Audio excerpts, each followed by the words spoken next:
छाया, मैं कुछ दिनों के लिए दूसरे शहर जा रहा हूँ। आकाश, कुछ दिन पहले तो हम यहाँ शिफ्ट हुए हैं और तुम फिर ऐसे अकेले छोड़कर काम से जा रहे हो। अरे तो नया शहर है, घूम आया करना, और मैं कॉल करता रहूंगा। ठीक है, मैं रोकूंगी तो रुकोगे थोड़ी ही। तुम फिर शुरू मत हो छाया, ये मेरा काम है। ठीक है, मैं अपना सामान लगा देती हूँ, बस अपना ख्याल रखना।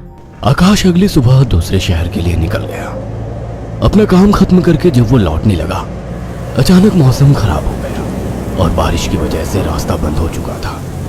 आकाश को मजबूरन फिर से एक दिन वहां रुकना पड़ा। अपनी बोरियत को दूर करने के लिए वो बाजार की ओर निकल आया। पास में ही छोटा बाजार लगा हुआ था। आकाश आधा बाजार घूम चुका था, तभी वहीं उसे एक काफी बुजुर्ग आदमी निराश बैठा दिखा। उसके पास दो छोटी छोटी मूर्ति और एक थोड़ी बड़ी मूर्ति थी, जिस पर काफी अच्छी कारीगरी की हुई थी। बाबा, आप क्यों परेशान हो? कुछ नहीं बाबूजी, बस सुबह से कुछ भी नहीं बिका। अरे बाबा, परेशान ना हो। ये मूर्ति कितने की है? एक काम कीजिए, ये 2000 रुपए है, ये मुझे दे दीजिए। बुजुर्ग ने डरते और झिझकते हुए कहा, लेकिन बेटा, ये मूर्ति शापित है। ये सब बकवास बातें होती हैं बाबा, कोई शाप वाप नहीं होता है। लाओ, ये मूर्ति मुझे दे दो। बुजुर्ग ने कांपते हाथों से उस मूर्ति को आकाश को दे दिया।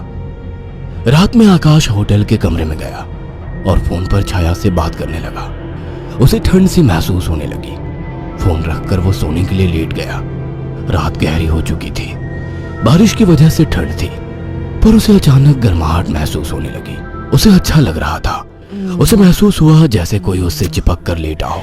मीठी सी खुशबू, रेशमी बाल, दूसरे जिस्म की गर्मी, मानो छाया ही उसके पास हो। वो लगातार नींद में किसी के स्पर्श को महसूस कर रहा था। अचानक उसे अपने शरीर पर वजन महसूस हुआ। वो अचानक से उठकर बैठ गया। कमरे में बिल्कुल अंधेरा था। उस रूम की लाइट ऑन की तो देखा कमरा खाली था, कोई नहीं था। कमरा ठंडा था पर उसे पसीना आ रहा था। अगले दिन सुबह वो जल्दी होटल से निकल गया और शाम होते होते घर आ गया। छाया को फोन किया तो पता लगा वो माँ के यहाँ गई है, आज ही आने वाली है। उसके पास डुप्लीकेट चाबी थी। उसने गेट खोला और अंदर गया। थोड़ी देर बैठने के बाद नहाने चला गया। उसे बाथरूम में जाने के बाद ऐसा लगा बाहर कोई है। वो जैसे ही निकला उसको कोई नजर नहीं आया। वो ऊपर गया और उसे एक परछाई नजर आई। कौन है? छाया, मजाक मत करो, मुझे ऐसा मजाक पसंद नहीं है। तभी दरवाजे की डोरबेल बजी। जाकर देखा तो छाया थी। आकाश उसे देखते ही खुश हुआ और उसे गले लगा लिया। तुम सही वक्त पर आ गई, मुझे लगा कोई ऊपर है। ऊपर कौन है? मेरी कोई सौतन ले आए हो क्या? कैसी बात करती हो? अच्छा छोड़ो, मैं कुछ खाने का बना लूं, फिर बात करते हैं। हाँ ये ठीक है, मुझे ही भूख लगी है। अच्छा ये देखो कितनी सुंदर मूर्ति है। खाने के बाद वो अपने दोनों कमरे में प्यार की बातें करते हुए अपने निजी पलों के आनंद में लीन होकर सो गए। मगर आधी रात को आकाश को वही खुशबू स्पर्श महसूस हुआ। उसे लगा छाया को आज ज्यादा ही प्यार आ रहा है और वो जो कर रही है करने दूं। छाया इस बार काफी उत्तेजित लग रही थी। आकाश को भी आनंद आ रहा था।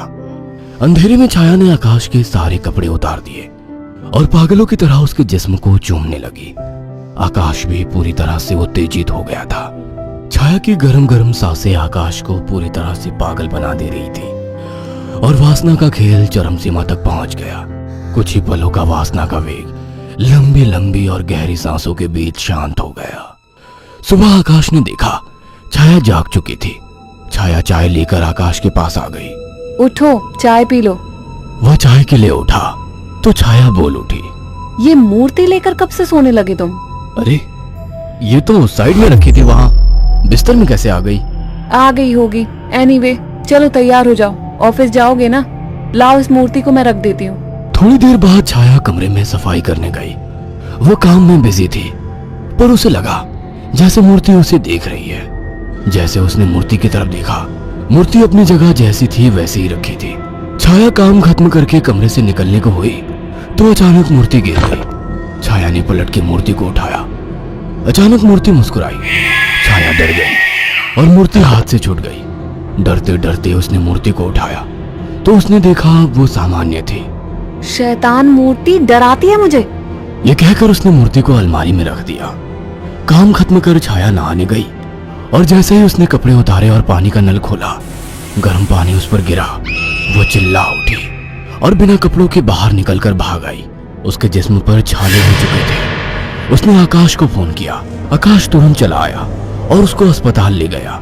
आकाश ने ऑफिस से कुछ दिन की छुट्टी ले ली। छाया, ये सब कैसे हुआ? पता नहीं, नल से गर्म पानी अचानक निकला। मुझे सब अजीब सा लग रहा है, मानो मुझे कोई देख रहा हो। तुम आराम करो, मैं कुछ खाने को लेकर आता हूँ। छाया लेटी हुई थी। अचानक उसने ध्यान दिया, मूर्ति उसकी ही तरफ घूर रही थी। अचानक उसे याद आया कि मूर्ति को तो उसने अलमारी में रख दिया था। अचानक वो मूर्ति हिलने लगी। छाया चीख उठी। आकाश दौड़ता हुआ आया। क्या हुआ? ये मूर्ति अभी खुद चली थी। तुम्हारा वहम होगा छाया। मगर रात को आकाश को फिर से चुंबन के स्पर्श महसूस हुए। वो नींद में था और चाह के आंखें नहीं खोल पा रहा था, परंतु आकाश को चुंबन के स्पर्श उत्तेजित कर रहे थे। उसके मुंह से आवाजें निकल रही थी। अचानक छाया की आंख खुल गई और उसने जो देखा वो हैरान रह गई। उसने देखा कि एक लड़की काली परछाई के रूप में आकाश के कपड़े खोल रही थी और वो देखते ही चिल्लाने लगी, आकाश, वो काली परछाई! अचानक कमरे के शीशे में चटक सी आवाज आई और शीशा टूट गया। आकाश उठकर बैठ गया। ये शीशा कैसे टूटा? और तुम चिल्लाई क्यों? आकाश, वो कोई काली आत्मा थी। मैंने अभी देखा, वो तुम्हारे साथ संबंध बना रही थी। क्या तुम्हें बिल्कुल पता नहीं लगा? कौन? क्या कह रही हो? मुझे महसूस तो हुआ, पर मुझे लगा तुम हो। पागल हो क्या? ऐसी हालत में मैं संबंध बनाने की सोचूंगी? आकाश, वो एक काली परछाई थी, पर वो एक लड़की थी। तभी मुझे कल रात को जब ये सब महसूस हुआ तो मुझे कुछ अजीब सा लगा था। मुझे ऐसा होटल में महसूस हुआ कि जैसे मेरे पास कोई तो है। और अगले दिन मैं घर आ गया था। तब से जब भी सोता हूँ ऐसा कुछ होता है। मुझे लगता था कि तुम हो। तभी अचानक दोनों का ध्यान मूर्ति पर गया। आकाश ने तुरंत उस मूर्ति को बाहर फेंक दिया। कुछ दिन बाद छाया पानी पीने के लिए उठी। अचानक उसकी नजर फिर से ड्रेसिंग टेबल पर रखी मूर्ति पर पड़ी। अचानक उस मूर्ति ने काली परछाई का रूप धारण कर लिया। छाया अचानक बेहोश हो गई। कुछ देर बाद उसकी आंखें खुली तो उसे सब सपने जैसा लग रहा था। अचानक वो किचन में चली गई। तभी वहां आकाश आ गया। अरे, पहले ठीक तो हो जाती। मैं तो ठीक हूँ। अच्छा। हाँ, आज तो मुझे एक अलग ही सुबह लग रही है। ओके, अब चलो आराम करो। मैंने तुम्हारे लिए कुछ दिन की छुट्टी ली है। अगर ऐसा है तो मुझे खूब प्यार करो। आज आकाश को छाया कुछ बदली बदली सी लग रही थी। खाने के वक्त भी छाया काफी अजीब तरीके से खा रही थी, जैसे वो बरसों से भूखी हो। छाया, क्या हुआ? आराम से खाओ। रात ठीक से खाया नहीं था ना, तो मुझे जोरों की भूख लग रही है। वैसे आज मीट बना काफी अच्छा है। हाँ? गांव में अम्मा ने सिखाया था। अम्मा ने? कौन सी अम्मा ने? तुम तो कभी गांव गई ही नहीं। वो सब छोड़ो, सुनो ना, मेरा मन रोमांस का हो रहा है। तुम्हें लगता है ये सही वक्त है? प्यार करने का कोई वक्त नहीं होता। अचानक छाया आकाश से जाकर लिपट गई। उसके जिस्म को चूमने लगी। आकाश ने देखा छाया ने आज साड़ी भी अलग तरीके से बांधी थी। दोनों के बीच संभोग क्रिया होने लगी। दोनों काफी उत्तेजित थे। अचानक आकाश को फिर से छाया में वही खुशबू और स्पर्श महसूस हुआ। छाया आकाश को छोड़ने का नाम तक नहीं ले रही थी। आकाश को महसूस हुआ ये छाया नहीं है। आकाश ने एक झटके से छाया को धक्का दे दिया। रुक क्यों गए? प्यार करो मुझे, रुक क्यों गए? आवाज में भारीपन था। आकाश की आंखें बंद थी, पर जैसे ही उसने आंखें खोली, जिसमें छाया का था लेकिन चेहरा किसी और का था। आकाश ने कांपती आवाज में कहा, मेरी बीवी कहाँ है? छाया के चेहरे के हाव भाव बदलने लगे। उसका चेहरा सफेद और आंखें काली थी। वो गुस्से में बोली, मुझे पसंद नहीं थी वो, मार डाला उसे। अचानक वो एक परछाई में बदल गई। उसने अपने लंबे और पहने दांत आकाश की गर्दन में गाड़ दिए। आकाश एक दिल दहला देने वाली चीख के साथ शांत पड़ गया। कुछ दिनों बाद जब घर से बदबू आने लगी तो पड़ोसियों ने पुलिस को बुलाया तो देखा दोनों की लाश बहुत बुरी तरह से कटी पड़ी है और सड़नी शुरू हो चुकी थी। पुलिस को लाशों के पास से वो मूर्ति मिली थी। अगर आपको हमारी ये कहानी पसंद आई हो तो इसे लाइक और शेयर करना ना भूलें। साथ ही ऐसी और नई कहानियों के अपडेट्स पाने के लिए हमारे चैनल अक्षु टीवी को जरूर सब्सक्राइब करें।